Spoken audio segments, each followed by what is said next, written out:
Good morning you guys, it's Karen, and I thought I would come and give you a bit of a headache update because it has been a hell of a week, couple of weeks, month. It has just been getting worse and worse, and today is the first day I have been feeling this good in a long time.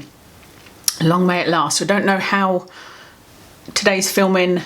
I'm not going to edit today, I'm just going to film today and then see how I get on, but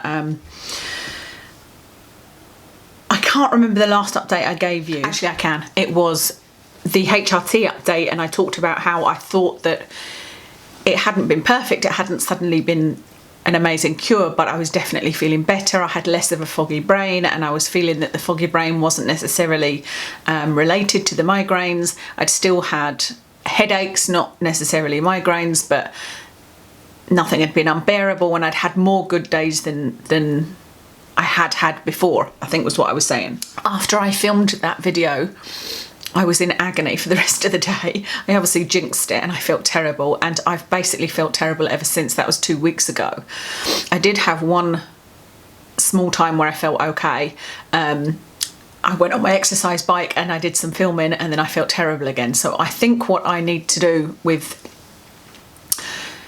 these headaches, migraines, whatever, is to realise what my triggers are, and there are a lot, but to try and change those triggers. So my triggers are exercising, unfortunately, but doing cardio. So I was on my bike for half an hour. It wasn't a massive amount, but I think what causes it used to happen on the treadmill to me all the time, which is why I never got a treadmill this time. I love the treadmill, but I was told to stop going on it because I couldn't balance without gripping on, and when you grip on, you actually strain your neck. And even when I did manage to eventually walk for a little bit without holding on, I would still like tense up my neck. It's just what I do, I tense up my neck. So exercise or cardio. So I need to change that to doing more walking somehow. I need to do more of Watson's walking. I'm not quite sure how I'm going to fit that in, but we'll see. Another trigger is sitting at the computer and filming, and so what I've been doing is doing smaller videos. So I've filmed 2 videos for my YouTube channel, my beauty channel, this morning, but normally they would be like half an hour to 40 minutes, and that would be an hour's worth of filming, but I've actually made them much smaller, so I'm doing much shorter videos. I don't need to list them all, but you get the idea. I need to look at the things I'm doing and really kind of reduce it and find ways around it.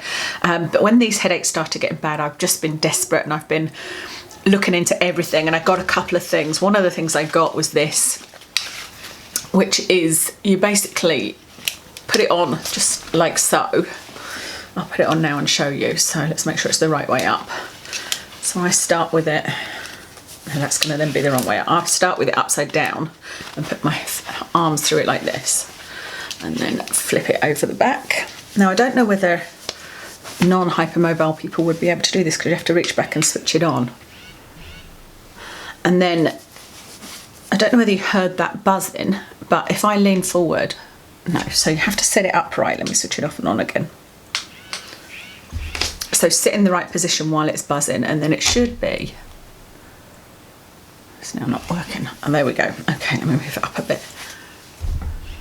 Yeah, it should be that if I slouch, it buzzes and it tells me that I'm sitting in the wrong place. So this is one of the first things that I bought, and I was like, if I can, the base problem causing my migraines is my neck, and it's because my neck is getting too tense. So I need to stop my neck getting too tense, and the wrong posture is not going to help. And so this will at least keep me in the right posture. So I got this. I can't say that this has helped, to be honest. It's helped keep me in a good posture, which can't be a bad thing, but it certainly didn't make my headaches any less. Then I splashed out and bought this. This is called a Cefaly, and I'm going to do a review of this. I feel like I can't review it at the moment because I've used it. When I got it, I had a bad migraine. It's just this little thing you put on your head with electrodes. And I used it and was really scared. I was scared I wouldn't be able to cope with the pain because a lot of people say it's very painful. But I didn't find that a big deal, and it actually gave me relief. I had gone to bed with a migraine, and I was like, right, let me put this thing on and see what it does. And within 10 minutes I was feeling better, and I got up and had that on for an hour, and I felt much better. I was okay for the following hour after not using that, and then I felt awful again. I used it again in the evening on the prevention mode, and I used it for 2 days in prevention mode, and also using it acutely on those days, because you can, I'll explain more when I review it, but there's 2 modes, prevention and attack.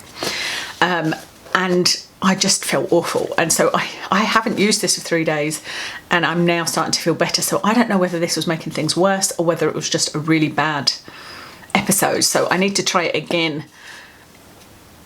I don't even want to use it in preventative mode, but I might have to try it just to see, because I don't want to write it off. I mean, it was £350, you know, but I might end up selling that, because the good thing about it is you could sell it, and this thing has never, the thing has never actually touched my forehead, if you see what I mean, because it touched the electrodes, which you need to replace anyway.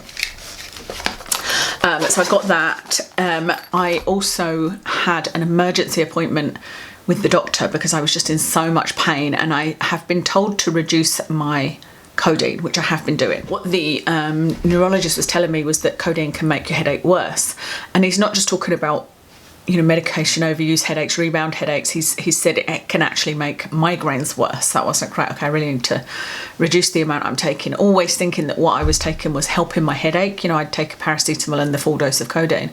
I've reduced the codeine so much, and it was much easier than I thought, actually. So for a time I was thinking, is this because I'm, you know, is this the side effects of coming off the codeine? Because I know that the side effects of withdrawing from opiates are really bad. But actually the side effects I have experienced before, because I've stopped it before to see if it was rebound headaches. And the side effects of coming off codeine are normally more gastrointestinal, and also you feel like you've got a cold, like your nose is running, and, you know, it's more like that rather than actual headaches. And the way that you can tell if you've got what are called rebound headaches, which means that it's from the medication you're taking, is I can actually feel I've got a bit of a rebound headache just now. A rebound headache is normally you get it in the morning, not always, sometimes you get it in the afternoon, but it's regular, it's daily, and it is relieved by medication.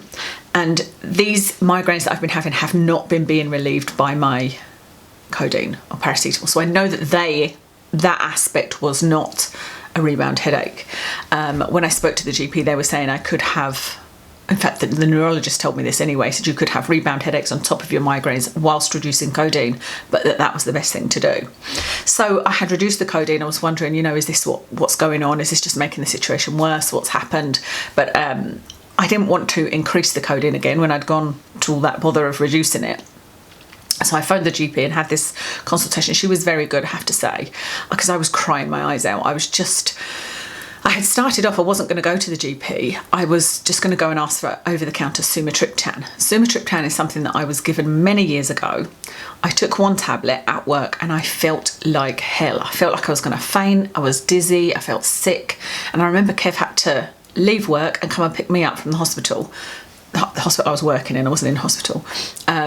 And take me home, and I just stayed in bed the rest of the day, and it didn't do anything for my headache. That was probably 10 years ago, maybe not as much, maybe 8 years ago, I don't know. It was many years ago, and I was desperate this time, and I was like, right, what else can I use? Because I've got diazepam that I can take when I've got a really bad headache. I've got tramadol, but you can only take tramadol like on the odd occasion, and the same with diazepam. And so I was like, I can't take these things daily, and it is daily at the moment, and I just wanted a break from it, you know, a little break. I did take tramadol one day, and then I was like, right, I don't want to take it again the next day because I don't want to end up off codeine but on tramadol, and you know what I mean. Same with diazepam. And actually the diazepam wasn't even helping, and that usually does help. I decided that I would go and ask over the counter for the sumatriptan, because that's how, although I had been prescribed it, I never filled the prescription, but I ended up buying it over the counter. And I remember I had filled in a questionnaire. So Kev stopped working. He was in the middle of doing a really important report, bless him. And I was like, I was crying my eyes out, and I said, I'm going to Boots. I'm going to ask him to give me sumatriptan. And he was like, I'm not letting you drive like that. I'm going to take you, you know. And I was like, no, you're busy. It's fine, you know. And he was like, no, there's no way you're driving like that. So he drove me to Boots, bless him. And I went in and spoke to the woman, and she said, we've got sumatriptan in, you just need to fill out this questionnaire. So I filled in this questionnaire. She read it, and she was like, I'm really sorry, I can't prescribe it for you, I can't give it to you, because the fact that I was on blood pressure medication and how many migraines I was having. She said, let me phone your GP practice and see if they'll speak to you. She said, normally if I phone them and tell them that you're in and you're distressed, then they might be able to say, yes, it's okay to go ahead. So she phoned my GP practice and came off the phone and said, somebody's going to phone you in the next half an hour to discuss it with you. And I was like, oh, that's amazing, thank you so much. I was so appreciative of that. I couldn't believe she was doing it. I mean, she could see how upset I was and how much pain I was in. And she said, we're open till 9, because I thought they were only open till 6. That's why we were rushing as well, because the opening hours on the website are the COVID opening hours. And she said, so if they agree to prescribe it to you, tell her to fax me a prescription and you can get it tonight. And I was like, brilliant.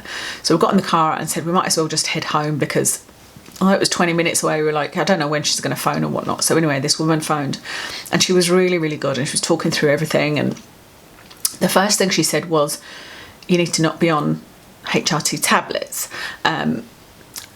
We'll switch over to patches, because I had mentioned that I said one of the things I'll look at in the future is changing to patches, because I believe they're better for people with migraines. And she went, oh yes, definitely, you need to do that now, because the hormones are just they fluctuate so much in the HRT tablets, but the patch is more consistent. So she said, I'll write you a prescription for a patch. She said they have been difficult to get during the whole COVID thing, but we can get hold of them now. And then she agreed. She said she'd need to get my blood pressure, and could I come up and get my blood pressure taken? But I said, well, I've actually got blood pressure readings on my phone. I've been recording them because they were a little bit high just after I got the HRT tablets. And so I read out all of my numbers, and she looked at the average and said, that's okay, I'm still happy to prescribe you the sumatriptan. So all of this happened, and I didn't really want any more than that, because I had my appointment for my Botox scheduled for last Wednesday. So the Botox is what the neurologist said, go to this Botox migraine clinic and they will put injections all around your neck and all over your head and over your forehead, etc., etc.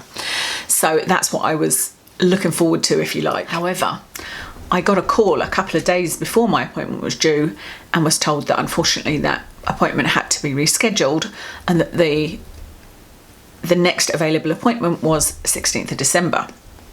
So I've now got an appointment on 16th of December. It was another telephone call. I was bawling my eyes out. She was so apologetic and I felt so bad, but I was just like, I'm sorry. I said, I just was putting all my hopes on this at the moment because nothing is helping me, you know. In fact, I think it might have been after that phone call that I went and got the sumatriptan. I don't know. Anyway, so that has been cancelled, and that is not happening until the middle of December. And even then, I'm not sure now. I have some questions, which I'll talk about in a moment. So yesterday, was that the first? Oh, I didn't get the prescription straight away because I said to her, can you fax that prescription? She said, I don't know how to use the fax, and all the admin team have gone home. I was just like, what? But you've got to understand that also talking to somebody on the phone, I could have said to her to email it, but I just wanted to get off the phone because voices were hurting my head, you know. My own voice hurts my head when I've got a migraine. Her voice was hurting my head. So I just said, fine. She said, I'll get somebody to do it when they're coming in the morning. So they did that on Friday, but I had already booked on Friday a physio massage for my neck to see if that would help. You know, like I said, I was literally throwing everything at it. I had acupuncture with the GP as well, because I had an appointment earlier in the week with the GP to reduce my codeine. And I was saying to him, are you still doing your acupuncture? And he said, well, we're not supposed to during COVID, but I'll sneak you in, bless him. So he did that on the Wednesday morning. But it just seemed to make things worse. But I don't know whether it was one of those cases where it gets worse before it gets better, because I feel better today than I did before this started, if that makes sense. I don't know whether it was just, you know, making my neck looser, and I don't know. So anyway, on the Friday just gone, I went to this massage, had this physio massage. Oh my God, it was amazing. The best massage I've ever had in my life. I had to go to a new place because my old place, the woman had left, and it was a really good company that I went to, but I had seen 3 or 4 different people in there, and I knew that this woman, Leslie, was the only one that ever managed to do anything for me. So I found this other place and just thought I'll risk it, but you know, hopefully it'll help. And it was just amazing. So then I went and got my prescription, and then on Saturday, so today is Monday, Saturday, I still felt awful and was going to take one of the tablets, but I'm really scared to take these sumatriptan tablets because they are not without risk. They can, well, it's not been proven, but it is a theory that it may cause angina or even a heart attack in some people. And if you've got risks, which is why they were talking about my blood pressure, etc., as I have with cardiovascular events, and everybody in my family has diabetes, heart issues, high cholesterol, high blood pressure. Literally, I don't know anybody that doesn't. And of course, I've got high cholesterol, I've got high blood pressure, although it is controlled at the moment, it's getting higher. And I remember last time when I took it not feeling well, so just the whole thing really, really scares me. We decided on Saturday morning, I wasn't feeling that awful, but I wasn't feeling great, that Kev said, you know, don't come on the family walk. Normally we'll go for a family walk with Watson, and he said, you just relax as much as you can, don't do the computer, blah blah blah. And he said, take one of those tablets, and I couldn't take the whole thing. I took a half a tablet. I was just so scared because he wasn't going to be here, you know. Anyway, I took the other half later on, and it certainly did seem to help. I didn't feel suddenly like springing around. It just made me feel a bit better. And so next time I'll need to take the whole tablet, but again, I'll only do it if Kev's here. And yesterday, I didn't feel too bad at all. Again, I didn't feel amazing like I do today. I feel a lot better today. But yesterday, I felt a bit better. I managed to take Watson for a walk without like literally dragging myself around. I managed to tidy up a little bit. You know, not a huge amount of things, but I did some stuff and was happy with it. I'm not sure what's worked. It could have been the massage. It could have been the acupuncture. It could have been a combination of the two. I don't think the Cefaly did anything for me, but I'm curious to try that again. So yeah, I don't know what's worked, and this might just be a small respite. All right, see that thing beeping? And I might suddenly feel awful again this afternoon. We'll see, because it can come on all of a sudden, you know. If I do, I'm going to take one of those sumatriptans though. I've only got 6 of them though, they don't give you many. So onto the Botox. Let me tell you about the Botox and what I'm thinking about it. So I could not wait to get it, and I was convinced it was going to be the thing that would work for me 100%, because I know that it comes from neck tension, and they're going to freeze the muscles in your neck, you know, a lot of the muscles in your neck. But I thought that I'd had a few warnings from people that they knew people that couldn't even lift their head up and blah blah blah, and it all sounded very dramatic, and I was like, right, let me look this up and see, like, what's the likelihood of this happening and why would it happen? And I looked up the reviews on drugs.com. Well, it's put the fear of God in me, because 30% of people had a bad experience, and not just a bad experience, like the ones that had pain in their neck. I understand that, because you're freezing some muscles, so the other muscles will have to work harder, and that can make them spasm and really tight and sore. That I understand, that I would be willing to risk. I might get my brows droop, don't care about that, be willing to risk that. You might get a bit of nausea, fine, I can get drugs for that. You know, there's lots of little things that you're like, okay, that's fine. The things that really scared me are problems swallowing, problems breathing, not being able to hold your head up. A lot of people have experienced that. Even that, I was like, okay, if that lasts a week, if it lasts a couple of weeks, or even if it lasted until the Botox wears off, which is 3 months, there's an end to it. The problem is, a lot of these people on this drugs.com review have it for years, have had it for years. They had the Botox, they still can't hold their neck up, or they're still having breathing problems, or they're still having swallowing problems.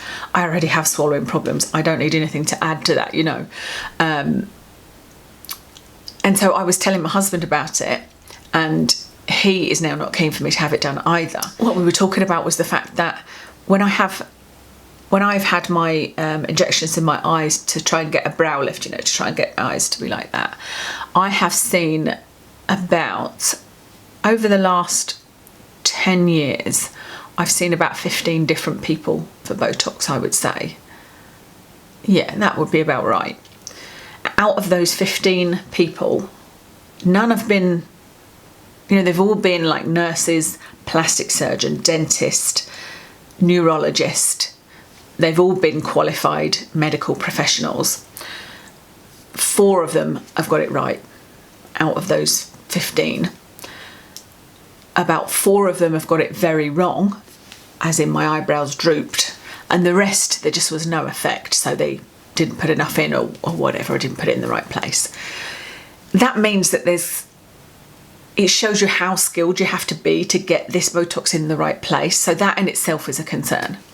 Then you think that for cosmetic Botox you get about 1, 2, 3, maximum 6 injections. There's not an awful lot. For this treatment, this therapeutic treatment, you get about 30 to 40. So you're increasing the risk 5 times, because there's 5 times the amount of injections, so there's that much more of a risk that one of them will go in the wrong place. Because the way that you end up not being able to hold your neck up or having breathing or swallowing problems is if they go too deep in the muscle, or they put it in the wrong place, or it travels. There's lots of different risks. And I can completely understand that, actually, because I have medical acupuncture with the GP. It's not Chinese acupuncture I have, it's medical acupuncture, and that means they don't leave the needles in. The needles are bigger and they push them in and pull them out, and it feels extremely weird. It's just a really odd feeling. It's not a nice feeling like with Chinese acupuncture that I've also had. But what he does is he puts one in the back of my neck and I can feel it in my throat. So there's obviously like a connection with the nerves there. I can feel it here when he puts the needle in the back of my neck. So I understand how that can happen. And the final thing is, if too much is used, you can get the symptoms of botulinum toxin, which is poisoning. So there's a lot of risks there, but it's not just, to me, I don't look at, if there's lots of risks of small things, then that's not such a big deal. But if there's even a small risk of a really big problem, that does worry me. But even then, if it was something that could be got over, that's another thing. But with this 30% of people had a bad experience, and a lot of those were still having problems years later. That's really concerning to me. So I'm not sure what to do. I'm really not sure what to do. I have kept the appointment. I might phone and reschedule the appointment because, to see how I am. Because if I was brilliant in the next 3 weeks, my neck's now feeling a bit kind of creaky, which tells me something. It tells me I need to be away from the camera probably. If I had no headaches at all and everything was fine for the next 3 weeks, I might well cancel it anyway. That's unlikely. I need something. I still don't know what has worked this time. I suspect it's literally just that I wasn't at the computer, that it was really, really bad. It had all built up. Maybe it was released with that massage and acupuncture, and I've now recovered, but will cause it again just by living my life, editing, sitting at the computer doing emails, housework, whatever I do during the day. I can't just sit down all day and do nothing, So I'm not sure what to think. I would love to hear if any of you have had any experience with it or what you think about it.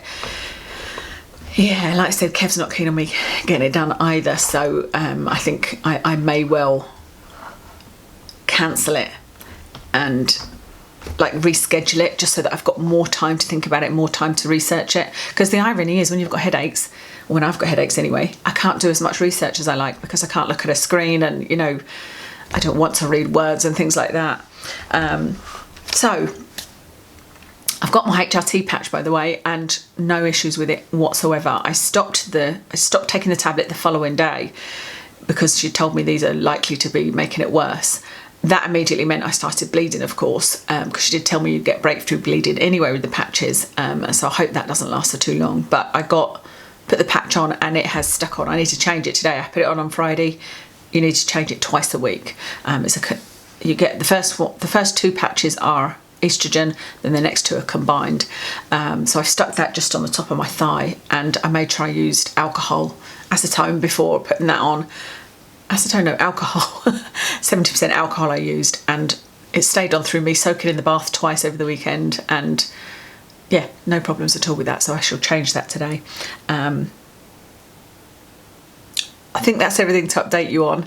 I hope these kind of videos are useful to maybe give you ideas of things that might work for you. It's worth trying a posture thing like this. This was under £20. I'll link it for you. This is super duper expensive, but for people that I know that suffer with migraines, some of them swear by this and are just like, this is absolutely amazing and does cure headaches, or migraines, which it may for some, or it stops it being so acute, it takes away the light sensitivity, etc. So yeah, I'll review that once I've used it a bit more. That's everything. Thank you so much for watching today. I hope that you are all having a pain-free week, and I'll speak to you again soon.